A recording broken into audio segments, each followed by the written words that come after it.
여러분 좌우 옆분들 한번 인사합시다. 축복합니다. 우리 말씀 잘 받읍시다. 감사합니다.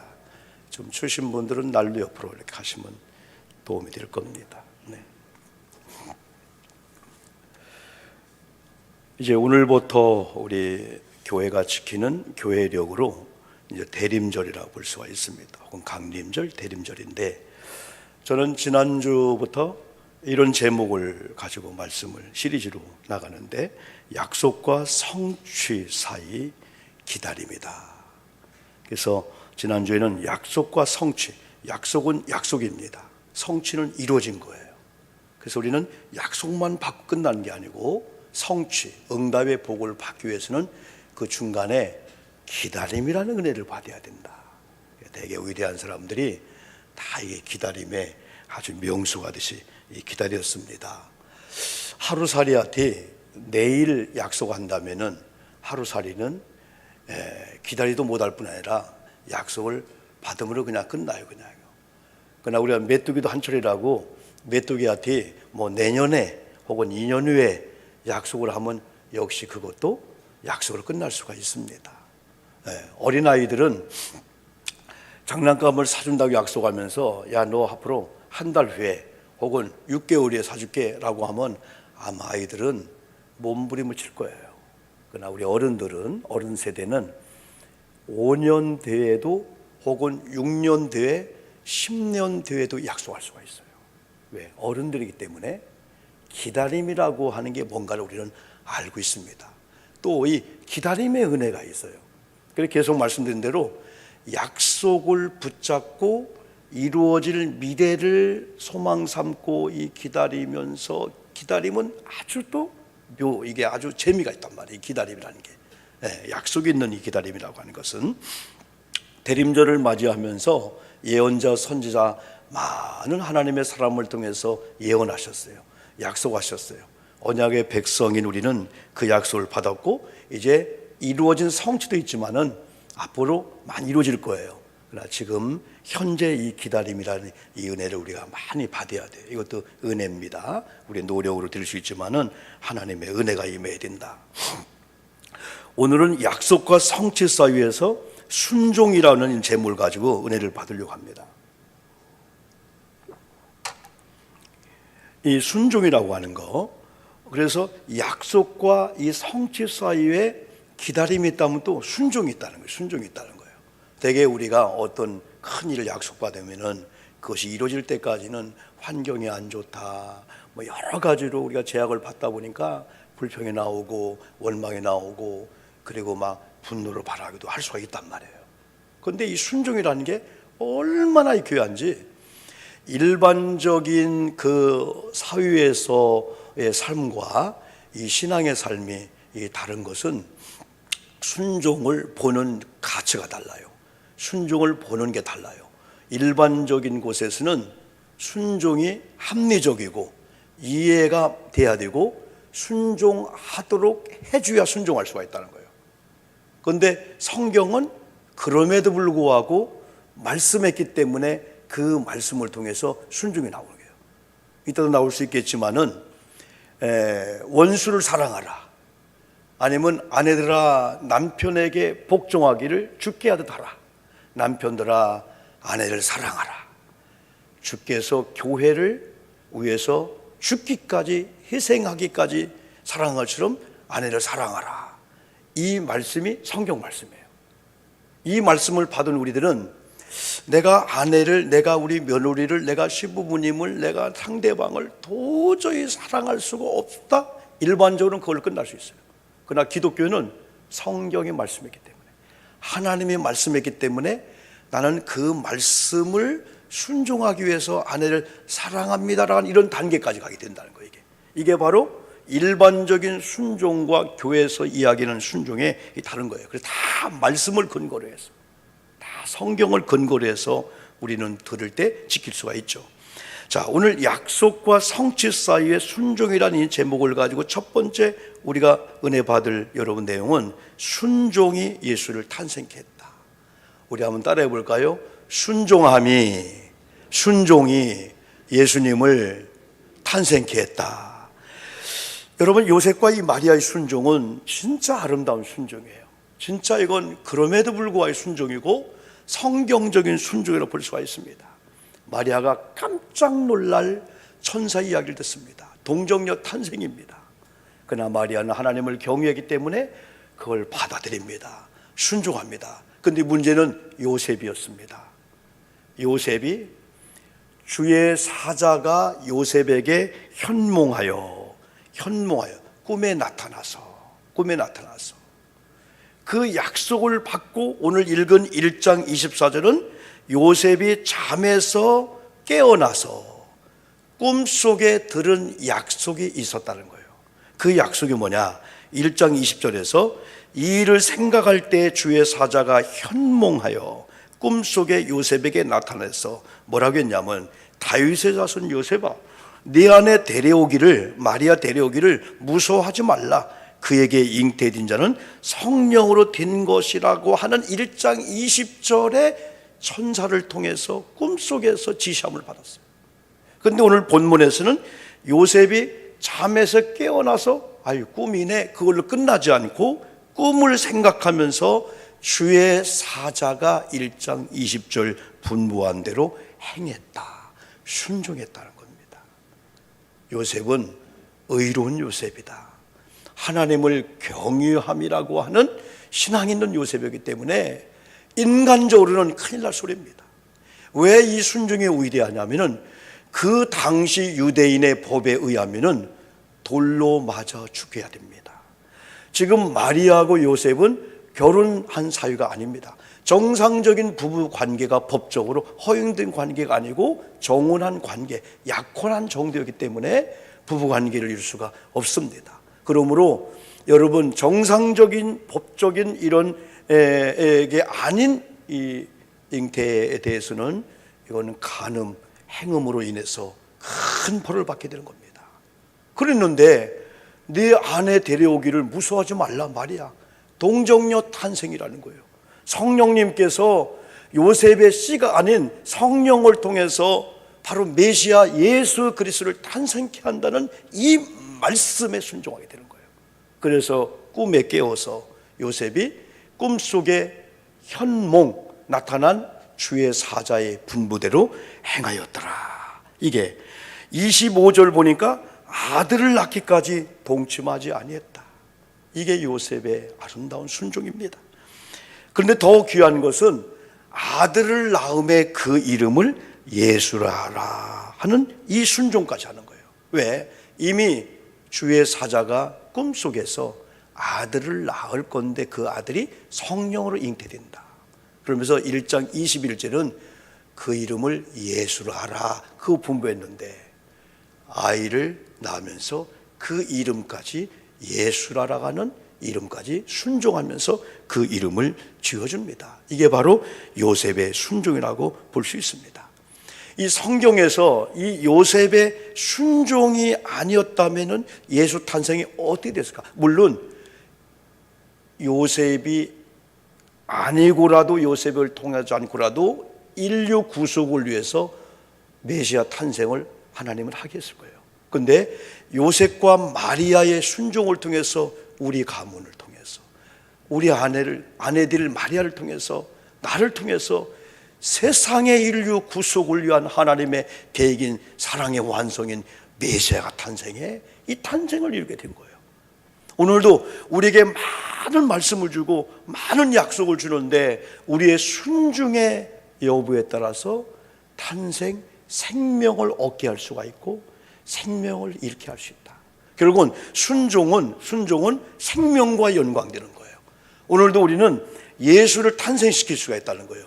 오늘도 말씀을 듣고 주님이 주시는 약속의 말씀을 듣고 우리가 순종하면은 생명이 탄생할 수가 있고, 순종치 아니하면은 생명 반대, 여러분, 사망, 죽음을 가져올 수 있다. 그런 의미에서 대림절 첫 번째 주일날 우리가 요셉과 마리아의 순종을 통해서 순종은 생명을 낳는구나, 순종은 예수님을 탄생케 했구나, 그런 은혜를 우리가 받을 수가 있습니다. 두 번째는 순종은 하나님 말씀을 응하게 하려 합니다. 여기 성경에 응한다는 말이 나와요. 이건 이루다, 이건 성취하다, 완성을 시키다, 그런 의미입니다. 마태복음 2장 22절로 23절의 이 모습은요, 애굽에 피난 가는 이 요셉과 마리아의 모습입니다. 아기 예수님이 탄생하자마자 동방박사 이야기를 들은 헤롯이라는 왕이 분노하게 된 겁니다. 그래서 처음에는 동방박사가 별의 인도함을 따라서 예루살렘까지 왔다가 혹시 하고 예루살렘 성에 들어가서 왕을 찾게 된 겁니다. 그때 헤롯의 귀까지 들려왔어요. 아니, 왕이 나온다고? 의식적으로는 여러분 이렇게 함께 하면서 환영하면서 속의 마음에는 내가 왕인데 왕이 나와? 그래서 예수 그리스도를 죽게 하기 위해서 합법적으로 2살 아래 아이를 죽여라 라고 하는 명령을 내립니다. 우리는 출애굽기를 우리가 수요일날 금요일날 여러분 두 번째를 우리가 이렇게 하면서 교우들이 와서 같이 공부했는데요, 바로의 이 요셉 바로가 애굽에 그 모세라든가 이걸 여러분 죽게 하기 위해서, 그리고 이스라엘 백성의 강성함을 여러분 이게 죽게 하기 위해서 남자아이, 사내 아이가 태어나면 죽여라 했을 때 그 십부라라고 하는 여인과 부하라는 여인이 산파로서 그들이 왕을 거역합니다. 하나님을 경외했기 때문에. 그러면서 살립니다. 여러분요, 생명을 살리는 이 산파, 낙태도 이게 문제고 태어난 사람을 죽게 하는 게 문제잖아요. 하나님을 경외했기 때문에 왕의 명령을 거역하고 죽음을 각오하고 여러분 산파들이 오히려 살리게 되는 거예요. 그런데 출애굽기를 보니까 하나님이 그들에게 복을 줬더라, 이런 말씀 나와요. 우리는 성경을 구속사적으로 보면은 그 바로가 남자아이를 죽여라 했을 때 산파가 오히려 그걸 거역하고 살렸을 때 출애굽기 2장에 모세가 탄생하면서 모세를 살리게 되는 거예요. 이게 우리는 구속사적으로 구약을 볼 때 예수님이 태어날 때 헤롯이 2살 아이, 남자아이는 죽여라, 모세가 살았어요, 이런 여러 가지 구속사적으로 우리 연결시켜 보게 되는 거예요. 그때 이 소식을 듣고 여러분 주의 사자가 또 요셉에게 나타나서 애굽으로 피신하게 합니다.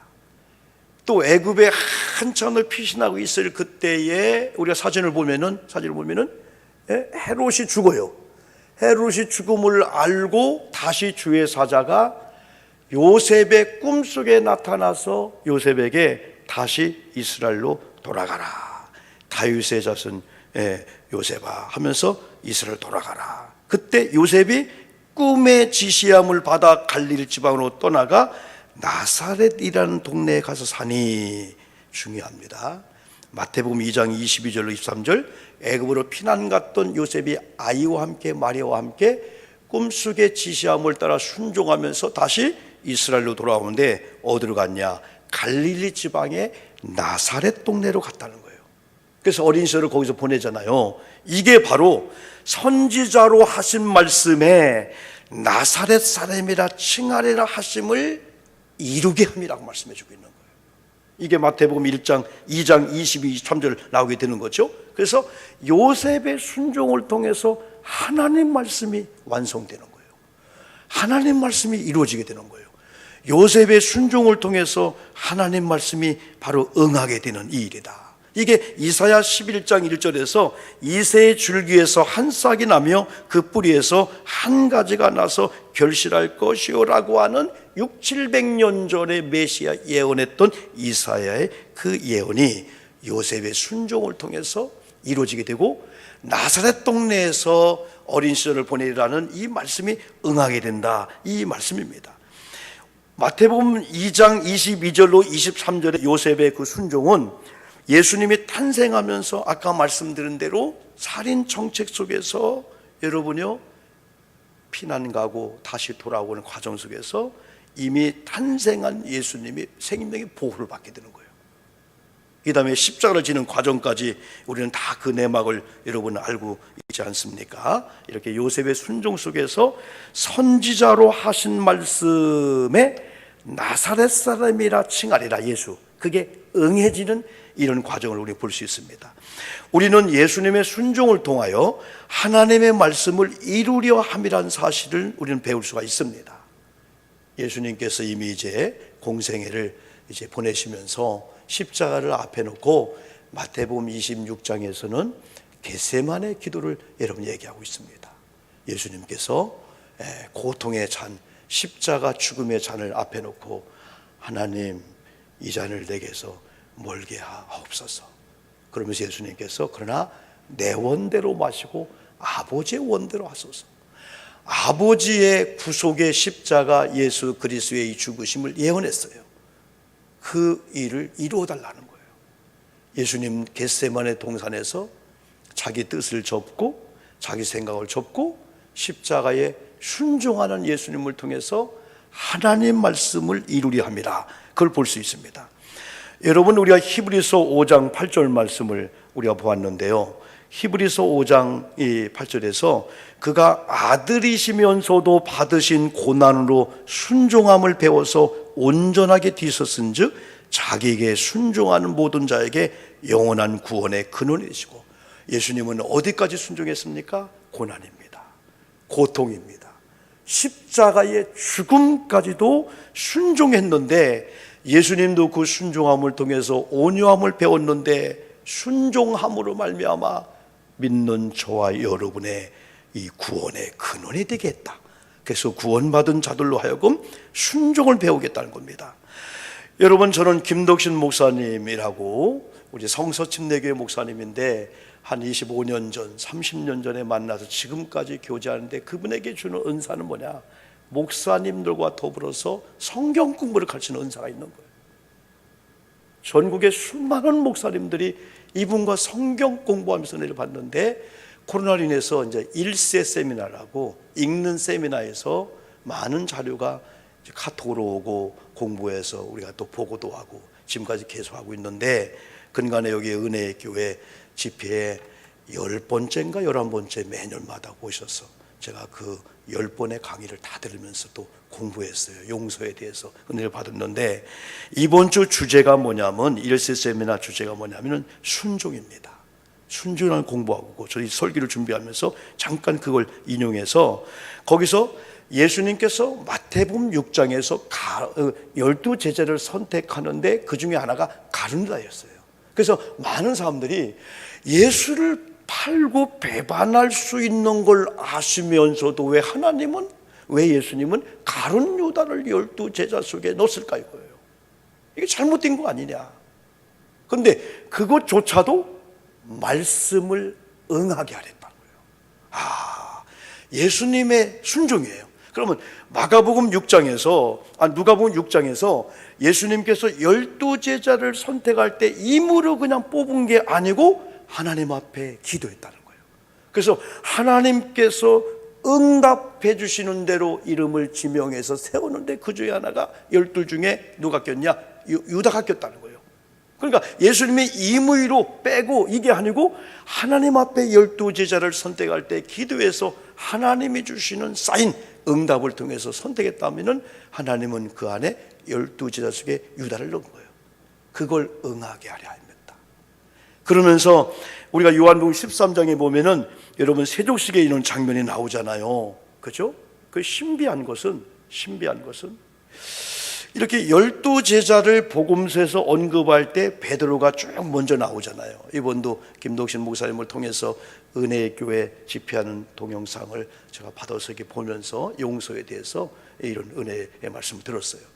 그런데 세족식을 할 때만큼은 베드로가 나중에 나와. 그러죠? 왜 그걸 볼 수 있어요?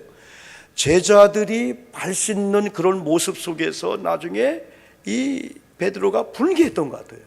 아니 어떻게 제자가 선생님의 발을 씻어야 되지? 선생님이 발을 씻는데 발을 내미냐?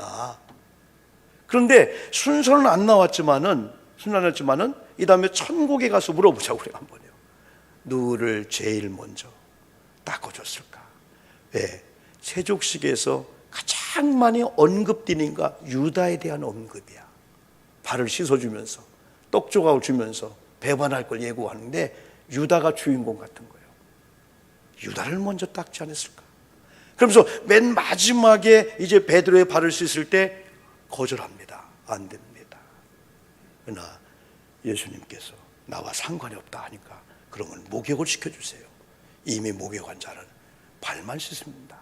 원죄의 문제가, 구원의 문제가 해결된 자들은 이제부터는 발만 씻으면 된다 이거예요. 자범죄는 회개합니다. 여기서 용서를 여기서 말해주고 있는 거예요. 용서를.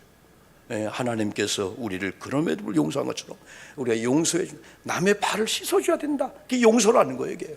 그러면서 내가 남의 발을 씻기도 하지만 때로는 내 발도 내밀어라. 나도 용서를 받아야 한다는 거예요. 성도님, 나를 용서해 주세요. 그래서 발을 씻는 걸 통해서 주님의 사랑이 용서로 나타나고 남의 발도 또 용서해 주고 또 내가 또 용서를 또 받아줘야 된다. 일방적으로는 안 되죠, 여러분요. 근데 그때 여러분요 이렇게 말씀해 주고 있어요. 떡을 주면서 13장 요한복음 18절에서 그러나 내 떡을 먹는 자가 내게 발꿈치를 들었다 한 성경을 응하게 하려는 것이다 하면서 19절에서는 지금부터 일이 일어나기 전에 미리 너에게 일러두면 일이 일어날 때 내가 그인 줄 너희가 믿게 하려 합니다. 배신하고 팔 것을 아시면서도 간 유다를 12제자 중 하나로 선택하신 이유가 바로 18절에 나오는 거예요. 하나님께서 예언한 말씀을 응하게 하려 합니다. 내 떡을 먹는 자가 내게 발꿈치를 들었다 합니다. 유다를 거기서 지명했잖아요. 팔자라고요. 암시했잖아요. 그러나 회개하지 않았죠, 여러분요. 성경을 응하게 하려는 것이다. 내가 그인 줄 너희가 믿게 하려고 한다. 이게 얼마나 귀한지 몰라요. 아까 말씀드린 대로 나는 아내를, 남편을 사랑할 수 없어요. 그렇지만은 성경이 아내들아, 남편들아 했기 때문에 나는 사랑합니다. 이게 얼마나 위대하냐 이거죠. 일반적으로 할 수 없는데 성경에 순종하면은 성경이 나를 통해서 바로 순종을 통해 응하게 바로 된다.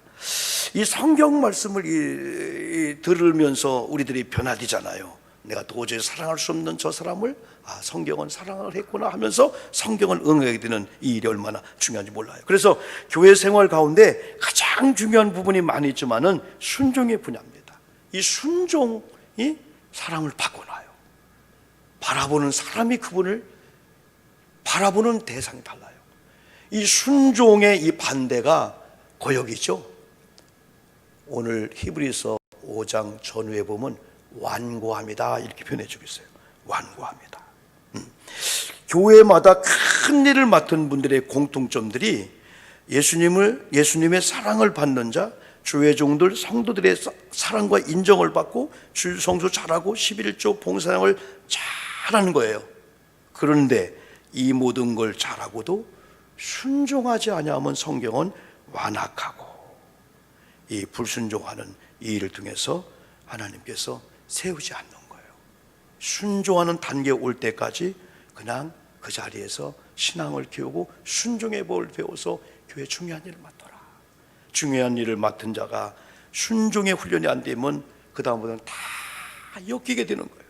그래서 히브리서 5장 8절로 이 9절에서는 아까 말씀드린 대로 예수님이 십자가의 죽음까지도 순종하는 모습을 소개하면서 3장과 4장에서 3번씩이나 4번씩이나 반복하며 사용한 말이 히브리서 3장 8절, 히브리서 3장 15절, 또 히브리서 4장 7절, 이 말씀 속에 뭐냐면은 너의 마음을 완고하게 하지 말라. 하나님의 음성을 듣거든 광야에서 시험하던 날에 거역하던 것 같이 너의 마음을 완고하게 하지 말라. 너의 마음을 완고하게 하지 말라. 히브리서 4장 7절 오랜 후에 다윗의 글에 다시 어느 날을 정하여 오늘이라고 미리 이같이 일렀으되 오늘 너희가 그의 음성을 듣거든 너의 마음을 완고하게 하지 말라. 이 말씀은 시편 95편 7절을 인용한 것입니다. 더 자세히 알 수가 있습니다. 너희가 오늘 그의 음성을 듣거든 너희는 무리바와 에서와 같이 또 광야의 마사에서와 같이 지나던 날과 같이 너희 마음을 완악하게 하지 말라. 이건 르비딤 사건, 반석을 치는 사건, 물이 없다고 원망하는 이 원망, 광야의 마사, 출애기 17장 7절 나오는 게 르비딤의 원망입니다. 그때 모세가 백성들이 하도 원망하니까 반석을 하나님이 치라고 했어요. 그래서 막 물이 나서 많은 사람이 시원한 물을 먹었잖아요. 그런데 민수기 20장에 가면은 반석을 명하여 물을 내라 했는데 백성들이 하도 완악하고 완고하게 모세를 대적하니까 모세가 화가 났던지 반석을 2번 꽉 쳤어요. 그것도 하나님의 책망이 되는 거예요. 이 완악함, 이런 완악함, 완고한 40년 동안의 원망, 불평, 민수기에 보면은 시리즈처럼 나오는 이런 걸로 인해서 하나님 말씀에 순종치 못한 너희들을 완악하다, 완고한 마음이다, 그런 것들을 버려야 된다, 이렇게 말씀해 주고 있어요. 그래서 성경은 다른 것보다도 완악하고 완고하고 그것이 불순종으로 나타난 사람을 안 세워요. 그리고 무섭게 다룹니다.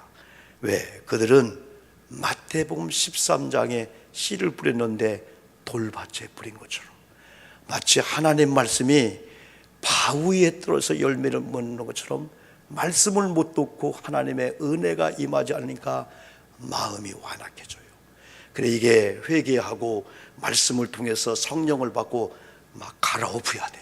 돌짝을 빼버리고 가시덤불을 없애고 그냥 옥토를 만들면 그때부터 말씀이 들어가면 완고함과 완악이 싹 무너지면서 순종이 나와.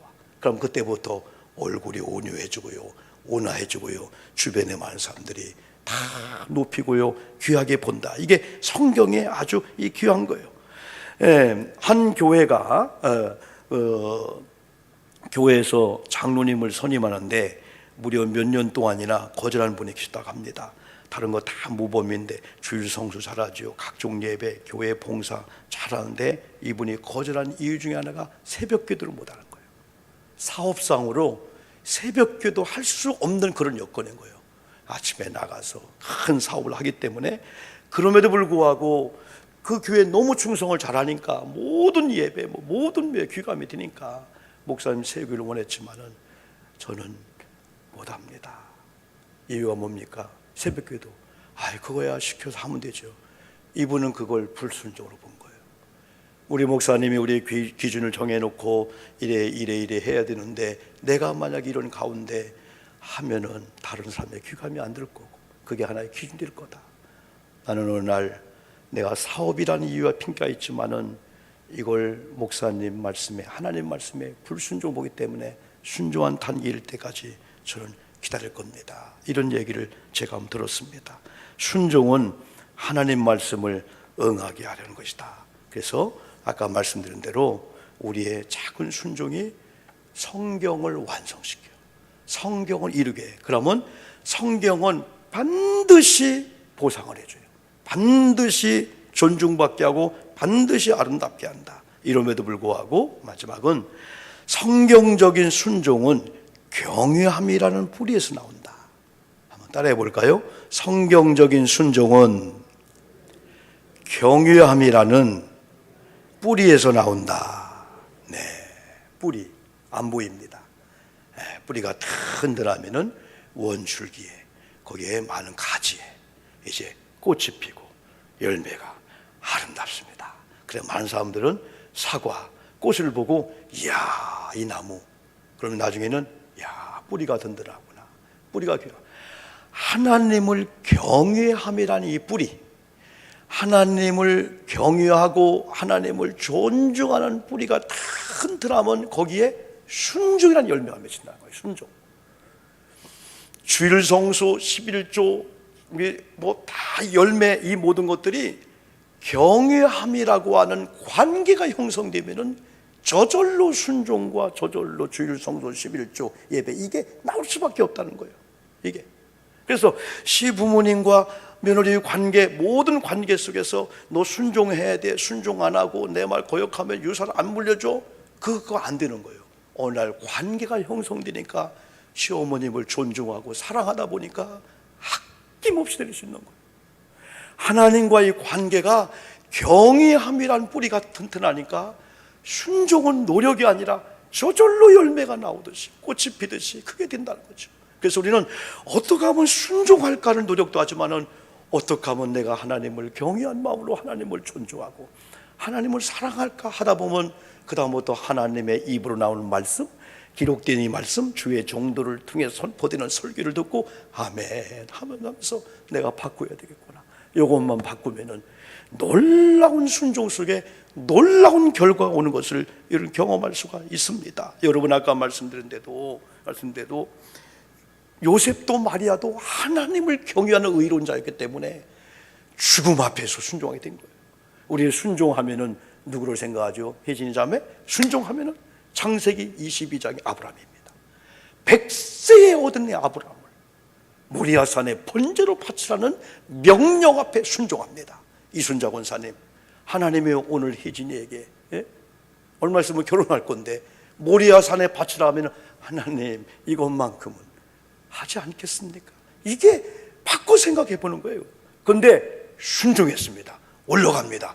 제단 위에 여러분 죽이려고 합니다. 그때 하나님께서 와락 끌어안으면서 손에 칼을 멈추라는 거예요. 여호와의 일에 복을 줍니다. 그러면서 22장 12절에서 뭐라 하겠습니까? 이제야 네가 나를 순종하는 줄 알았다 해야 맞는데 경이란 표현을 한 거예요. 아브라함의 순종은 하나님이 인정하듯 경외함의 인정을 받았기 때문에 순종이 나게 되는 겁니다. 주신 분도 하나님인데 하나님을 경외한 내가 바치라 못 바쳐? 울며 겨자 먹기가 아니고 기꺼이 감사함으로 여러분 할 수 있었습니다. 이 순종은 경외함의 열매다. 순종은 때론 믿는 것과 동일시했습니다. 요한복음 3장 35절에서는요 아버지께서 아들을 사랑하사 만물을 다 그의 손에 주셨으니 말씀했는데요, 요한복음 3장 36절은 아들을 믿는 자에게는 영생이 있고 아들에게 순종하지 아니하는 자는 영생을 보지 못하고, 이런가 믿는 자하고 여기 순종을 또 같이 보았어요. 믿는 자의 순종을. 하나님의 진노가 순종치 않는 자는 그 위에 머무른다. 순종이 한 교회를 80년 동안이나 섬긴 권사님의 이야기는 아주 따끈따끈한, 어제 그저께 친구 목사님을 통해 그 교회에 들은 얘기인데요, 천안 하늘샘교회 100세가 오래된 노분석 권사님입니다. 100년이 넘는 이 교회, 80년 동안이나 이 교회를 이런 지키는 그런 가운데 3.1 만세 운동이 일어난 그 다음 1920년에 태어난 분이에요. 지금 100세라는데 올해가 1939년에 천안으로 시집와서 예수를 믿기 시작해서 바로 지금 천안의 하늘샘 교회에 출석했는데, 이분이 80년 동안 출석하는 그런 가운데 천안읍교회, 천안제일교회, 천안 하늘꿈에서 교회가 하늘샘 3번 바뀌었답니다. 그런데 이 교회가 얼마나 재판, 분립, 싸움, 때로는 목회자가 나가고 장로님이 나가고 권사님 나가고 다 분리되는 그런 가운데도 교회가 3번 바뀌면서 만평후에 교회를 지면서 어마어마한 빚이 있는데도 다 넘어간다, 위기가 있는 그런 가운데도 오늘 우뚝 선 교회가 되는 과정 속에서는 노분석 권사님이 계셨는데, 그 교회에서 오래오래 다닌 분들 이렇게 해서 큰 상을 주나 봐요. 이렇게 이분이 이제 올해 이제 그런 상을 이렇게 받으시면서 젊은이들과 함께 대화하는 시간을 가졌답니다. 그러면서 많은 젊은이들이 권사님, 우리 교회 역사가 파란만장했는데 어떻게 떠나지 않고 교회를 이렇게 지켰습니까? 여기 보니까 10년 전 신앙 명가에 뽑혔군요. 그래, 간증 시간에 한 학생이 물어보는 장면인데, 그때 이 권사님이 교회를 옮기는 것은 시집 2번 가라는 것과 똑같이 생각했습니다. 교회를 이리저리 옮겨 다니는 것은 영적 행음입니다. 나는 목숨 걸고 교회를 지켰고 나는 한 가지, 이렇게 보는 거예요. 순종이었다. 말씀에 순종이었다. 하나님 말씀, 주의 종들이 주는 설교 말씀에 순종했기 때문에, 다 지켜왔기 때문에 우리 교회 파란만장한 속에서도 우뚝 기둥처럼 이 교회에 박혀 있었다, 이 말씀입니다. 사랑하는 성도 여러분, 지난주에 이 기다림, 이번 주에 이 순종에 한번 이것을 쫙 한번 붙잡고, 여러분 기다림의 그 연속이 또 순종으로 바뀌는 거예요. 그러면은 약속을 부여받고 성취될 예수님의 탄생을 이미 오셨어요. 또 우리에게 많은 약속을 주셨습니다. 이 순종 그 가운데 한번 순종을 많이 여러분 한번 기도하시고, 순종은 경외함의 뿌리에서 나오는 순종이라면은 순종의 원리를 잘 알고 진짜 여러분들이 한 주간 동안 한번 순종에 대해서 기도하고, 또 그러면 순종을 연습도 하고, 또 순종의 열매가 초롱초롱 이렇게 맺혀서 한 명의 그런 은혜를 통해서 가정이 순종의 분위기로 다 가요. 아까 그랬죠? 순종의 반대는 거역하는 거예요. 막 대들고 막 거역하고 막 엄마한테 막 자녀들이 막 이런 게 싹 없어지는 것은 한 명의 성경적인 이런 요셉처럼 예수님처럼 한 분의 이 권사님들처럼 신앙의 순종의 모습을 쫙 하면은 가정이, 우리가 아는 직장이, 사업장이, 우리 교회가 희한하게 나타나요. 그래서 순종을 통해서 예수님 보이는데 예수님의 온유함, 예수님의 순종, 예수님의 이 아름다운 그 모습을 우리가 볼 수가 있습니다. 그러면서 우리가 우리 자신을 봐도 깜짝 놀랄 정도로 이번 한 주간에 변화된 모습. 순종하다 보니까 눈빛이 달라져. 언행 심사가 달라져. 순종하다 보니까 손에 스쳐가는 손이 다 사랑의 스킨십이 되고 다 달라지게 되는 거예요. 그래서 한 주간은 저도 여러분도 한번 순종에 대해서 그랬더니 며느리가 혹은 남편이 또는 아이들이 말투가 완악했는데 말이 변화되면서 아주 온유하고 막 부드러운 가운데 여러분 그런 좋은 걸 경험하면서 행복한 한 주간 되기를 주님의 이름으로 축복합니다. 기도하실 때 두 가지 꼭 기도합니다. 말씀 붙잡고 하나님 순종의 열매를 맺게 하소서. 두 번째, 이 시간도 역사합니다. 여러분 영적, 육적, 혼적 어디가 아프든지 아픈 부위에 손을 얹고요, 말씀을 붙잡고 기도할 때 이 시간도 치료의 광선을 통해서 회복될 수가 있는데요, 합심해서 간절히 기도합시다. 하나님 감사합니다.